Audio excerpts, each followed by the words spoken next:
அழுறாங்க. எங்கள விட்டு போகாத, உன்னை பிரிஞ்சு எங்களால வாழவே முடியாது, உன் புல்லாங்குழல் இசை இல்லாம எங்களால ஜீவிக்கவே முடியாது அப்படின்னு சொல்லி கிருஷ்ணர் கிட்ட மன்றாடுறாங்க. கிருஷ்ணர் எப்பயுமே அன்புக்கு கட்டுப்பட்டவர். அவங்களோட அன்பெல்லாம் பார்த்து தன்னோட நிலைமைய எடுத்து சொல்றாரு பகவான் கிருஷ்ணர். ராதையும் தேர்க்குமரனின்னு அழகுறாங்க. அவங்க கிட்ட எல்லார்கிட்டயுமே என் தாய் தந்தையரை காப்பாற்றக்கூடிய பொறுப்பு எனக்கு இருக்கு, நான் என் கடமையை நிறைவேற்ற போறேன்னு சொல்லி ஒரு வழியா அங்கிருந்து புறப்படுறாங்க.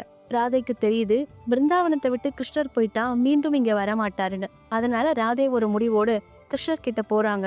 நீ போறதுக்கு முன்னாடி உன்னோட பிரிவை நாங்க ஏத்துக்கணும்னா உன்னோட மொத்த சக்தியையும் ஆவாகனம் பண்ணி புல்லாங்குழலா என்கிட்ட கொடுத்துட்டு போ, அதை வாசிச்சு அதுல வர இசையில உன்னை நாங்க அனுபவிச்சுக்கிறோம். நீ இல்லாத காலகட்டத்துல அந்த இசையோட இந்த கோபியர்கள் எல்லாம் இங்க வாழ்வாங்க அப்படின்னு சொல்றாங்க. அதே போல கிருஷ்ணரும் தன்னோட மொத்த சக்தியையும் புல்லாங்குழல அனுப்பி தன்னோட இன்னொரு அம்சமான புல்லாங்குழல ராதை